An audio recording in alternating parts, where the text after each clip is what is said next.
Hi there, this is Megan Mitchell with Agents of Change Social Work Test Prep, and I'm here today to bring you an updated social work shorts on the stages of change.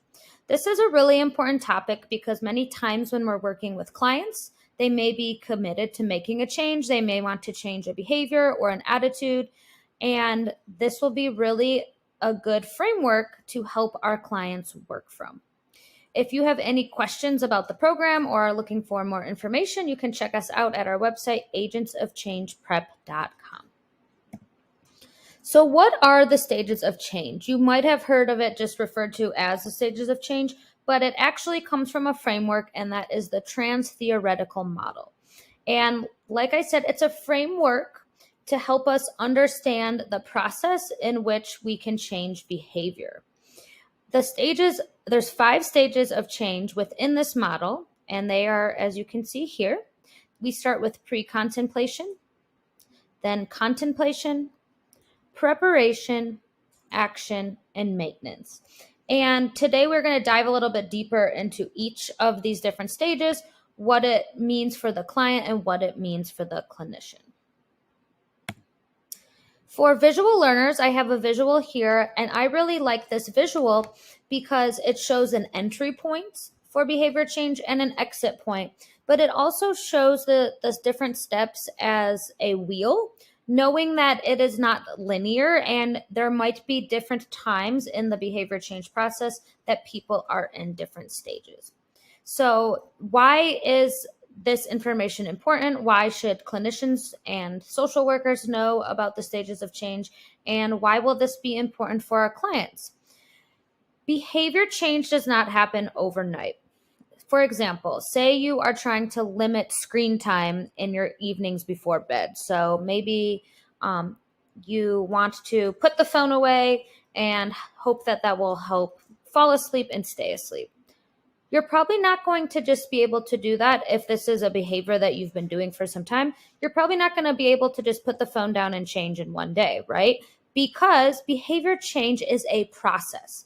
So it will be really important for you to provide psychoeducation to your clients on the process. You might even want to show them this visual to see that it has a lot of different steps before the behavior becomes maintained. And relapse is a part of this process too, and it's a normal part of the process. So I really like this visual. I think that it helps clients buy in more because oftentimes they think, I want to make a change, and they get very frustrated, but they might not know the different steps that are involved in the process. And where the client is in the process affects how we're going to interact with them. So we're going to start here with pre-contemplation. And what I like about this visual is it's not even in the wheel of change. Pre-contemplation is they're not ready to make a change yet. They're not even thinking about making a change.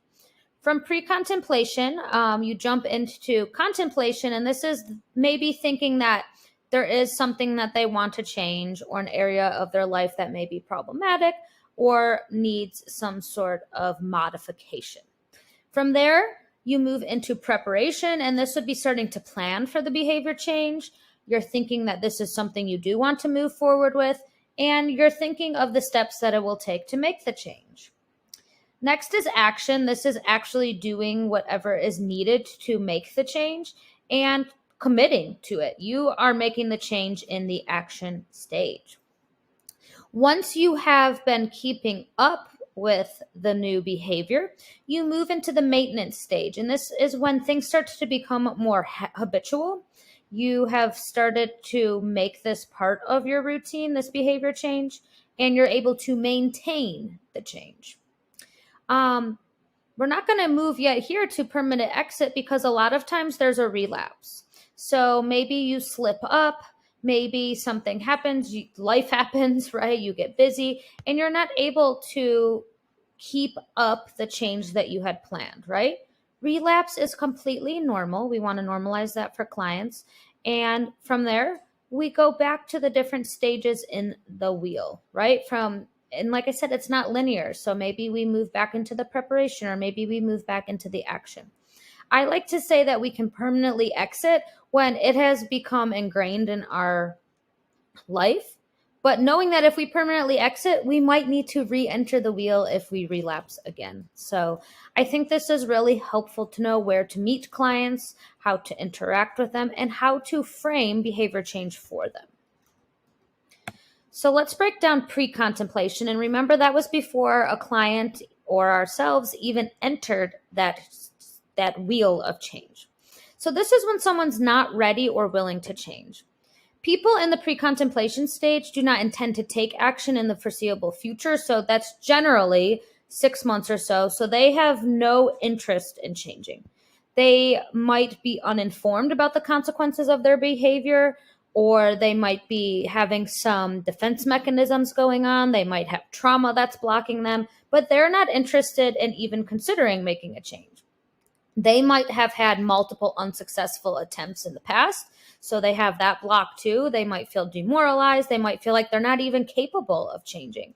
So another aspect to look at is the client might be in denial that change is needed. Maybe family members are seeing some of their behaviors or actions that need to change, but the client might be in denial that they need to make a change. So pre-contemplation is they're not even really or committed to making any sort of change at this time. As clinicians, what should we do?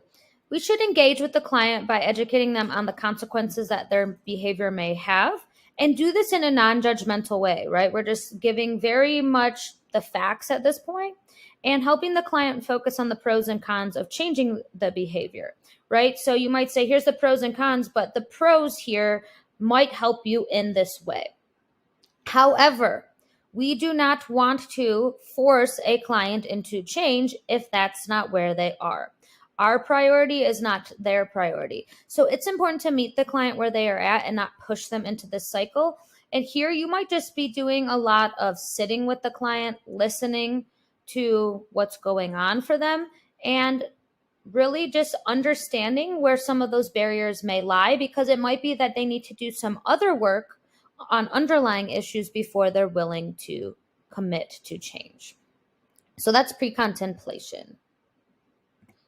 The next stage, they've now entered the wheel of change, is contemplation. They might be thinking about making a change.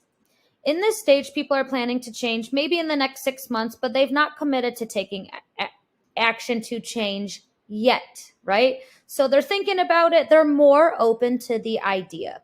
And during this stage, the client may acknowledge their behavior is problematic, but they might be trying to solidify or work through their why of change. So they might be like, this is a problem, but why is this something that I want to change? So we'll go back to the example of reducing screen time before bed. You might think that, this might be problematic, but I don't think it's a big enough problem that I need to change my behavior.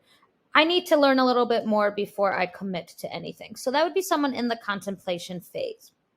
As a clinician, what can we do to help our clients? Talk about the pros and cons of changing the behavior. That's going to be a common theme through all of the stages of change. We just really want to lay out for the client what might be helpful about behavior change or what might be a drawback of changing the behavior. Get to the root cause of why the client wants to change, because that's going to really help motivate them in the process. And when you're learning what their why is, you can develop a plan and set goals towards making change with them if they commit to making the change. So you want to build up their strengths. You want to build up their why. And this, like I said, it's a process. Everyone's going to be at different places at different times. And the pacing and timing of behavior change definitely is very person dependent. So maybe you're thinking about the change, you want to know some more, but now you're a little bit farther in that process and you are prepared to make a change. That'd be the preparation phase. You're determined. You're like, I'm committed to reducing my screen time before bed. What do we have to do to make this happen? So in this stage, people are ready and determined to take action. They might start to take small steps towards changing their behavior, and they know that or believe that changing their behavior can lead to more productive and healthy choices. So they're bought in at this point, right? They're prepping for what they're going to do to make this behavior change stick, and they are planning to change. They see that they want to make a change and they want to have more productive or healthy patterns of behavior. So what should we do as the clinician at this stage, preparation with our clients? Help them begin working towards their goals. So they want to change, they have a why, dig into that why and help them plan. So this might help them look at what this new process will look like, what behavior change will look like, and what will be needed to begin the change process, right?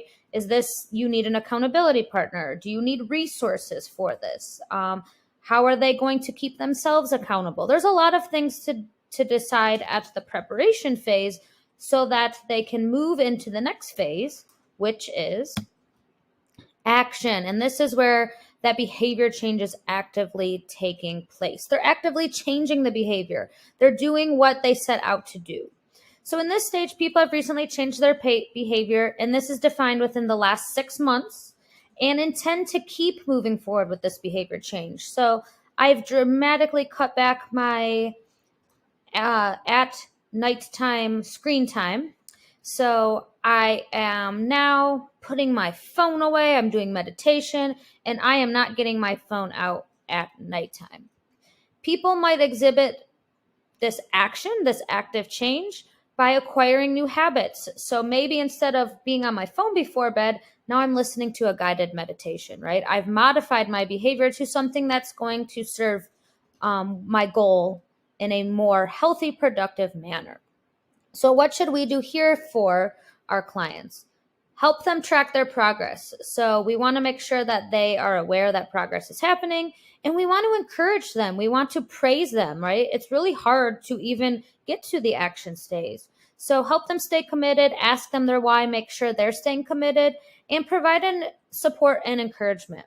Help them see how this change is affecting or influencing their goals. So for example, the lessening screen time, you might ask them, how's your sleep been? How's your overall stress been? And if it is having a positive effect, letting them know if you keep engaging with this, you can still keep up those really healthy, positive results that you were seeking out to change in the first place. So with action, you keep up with the behavior, you move into the maintenance phase. So in this stage, people have sustained their behavior change for an extended period of time, usually more than 6 months, but it really depends on what change they're making. And they intend to keep this behavior change going forward. So now I've been cutting back on my screen time, my phone time. I'm doing my meditations. I'm sleeping better than I ever have. And this is now a lifestyle, right? I'm going to continue moving forward. So people in this stage are working to prevent relapse to those earlier stages because they have seen the positive effects of the behavior change, and they want to continue to commit to have this be part of their lives. So they're keeping up the behavior that they have been working through. What should we do here as a clinician? Continue to provide that support and praise, right? We don't want people to forget about what hard work they put in or what a good job they're doing. So we want to praise and highlight how this change behavior is having a positive impact in their lives and how that now it is becoming part of their lifestyle. So we want to help them keep up and maintain this healthy and new behavior to the best of our ability. But if you've ever tried to start something, right, it sometimes does not go as planned. Life happens, right? I've talked about this. We get busy, we get sick, a variety of different things. We relapse, we go back to our old pattern. So relapse is when the client's not continuing with that new behavior, and we or they may be reverting back to previous behavior.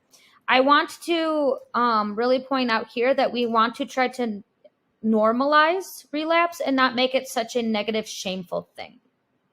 This person might relapse for a short period of time or a more sustained period, right? It could be, I had a bad week and I was on my phone, but I'm going to get back to my lessened screen time after a little bit, right? Like maybe I had an illness and I could not sleep, so I was on my phone, on social media, and now I have relapsed and I want to go back to that original behavior change.